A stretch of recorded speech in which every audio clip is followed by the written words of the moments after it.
How did the original Death Star end up in an antique store in Missouri? Well, I'll tell you how.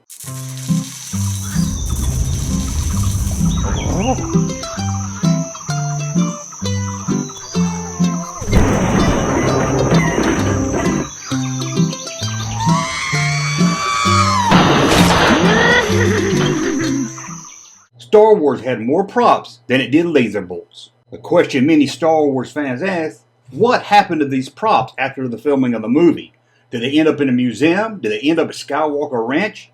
What happened to all those great models and props? And the bigger question, what happened to the iconic prop of the Death Star? Well, to answer that question, we have to go back to 1976.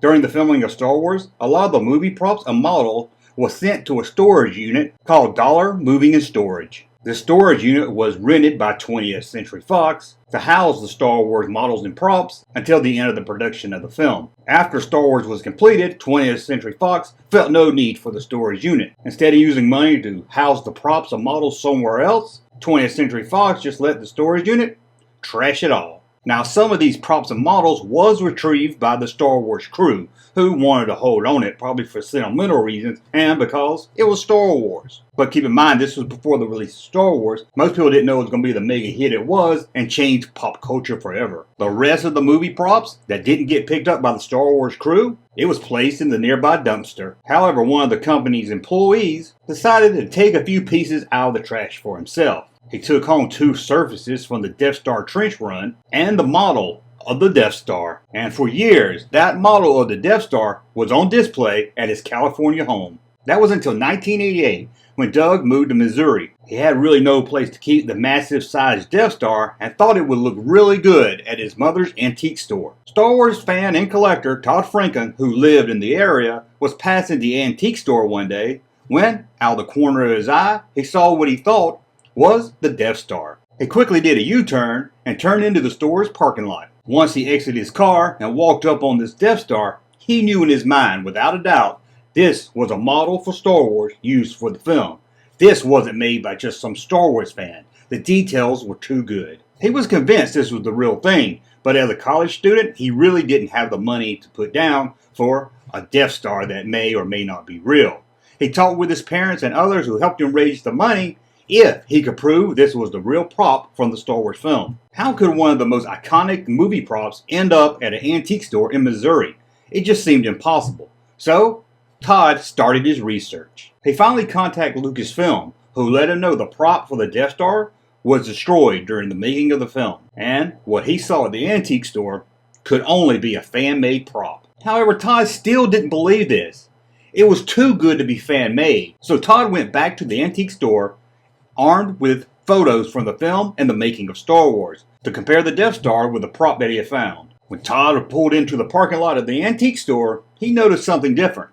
The prop of the Death Star was no longer sitting in the parking lot like the first time he saw it.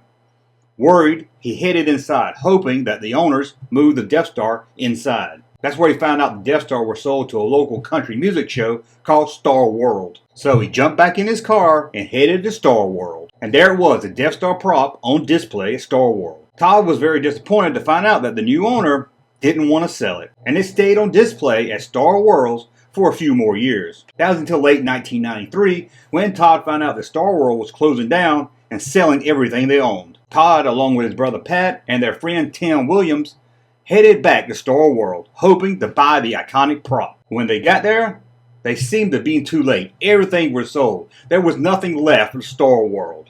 Everything was gone, except back in the corner was a trash can. A round trash can, with trash and paper overflowing from the small hole in the center. But this was no normal trash can, and it wasn't a moon. It was the iconic Death Star movie prop. It seemed the store was using it as a trash can, and that small hole was the missing radar dish. Todd and his friend found the owner and purchased the Death Star prop right then and there. Finally, after years, Todd owned the iconic movie prop. However, Todd was familiar with a famous line from Indiana Jones, "It belongs in a museum," and he felt the same. I mean, this was the Death Star used in A New Hope. It needed to be showed off. It needed to be in a museum. So Todd and his friends contacted again Lucasfilm and told him the story of the Death Star prop. Lucasfilm, however, said they were not interested and didn't want it. So Todd and his friends kept the Death Star on show at their home over the next several years. During this time in the mid-90s, the story of the found Death Star prop at an antique store was spreading all over the collector's community. Some people didn't believe it, thought it was a myth. Other people loved the story so much and would retell it over and over again.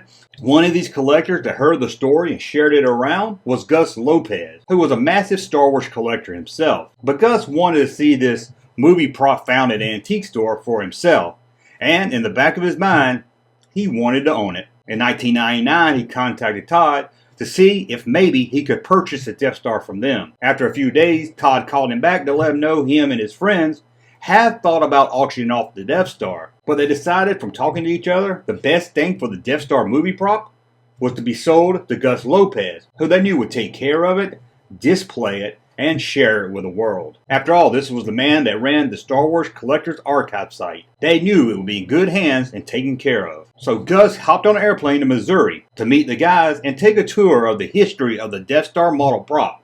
They saw the antique store where it was first found and the old building that used to be the Star World Country Show. So Gus started making plans to have the Death Star shipped back to his home in Seattle. But there was one problem that Gus Lopez had. This was a massive prop. It was huge. And at the time, Gus and his wife lived in a small 2-bedroom apartment. Where would they put such a thing, so big and huge, when he already had a massive collection as it is? It sadly went back to where it all started, in storage. However, a few years later, Gus Lopez was able to purchase a home where the Death Star is proudly displayed. However, the Death Star is separated from his massive collection, as it sits in the foyer of his own home in a custom-built display case. However, it has left his house over the years. For 5 years, Gus loaned it out to the Museum of Seattle, where it was on display for Star Wars fans, movie fans, prop fans to check out the iconic movie prop. The museum itself even made a new radar dish to fill the hole, and Gus took the cardboard display made by Todd's mother and sent it back to Todd so he can still have the cardboard and remember the story of how he found the Death Star at an antique store. You never know what you're going to find when you're out hunting for Star Wars. Thank you for watching. If you enjoyed this video, please thumb up and subscribe to the channel. Let me know in the comments below. Have you ever found a movie prop at an antique store? Would you like to? What do you think about this story? Let me know that and more in the comments below. Thank you for watching. Be back very soon. Thank you, sir, for that unsolicited testimony.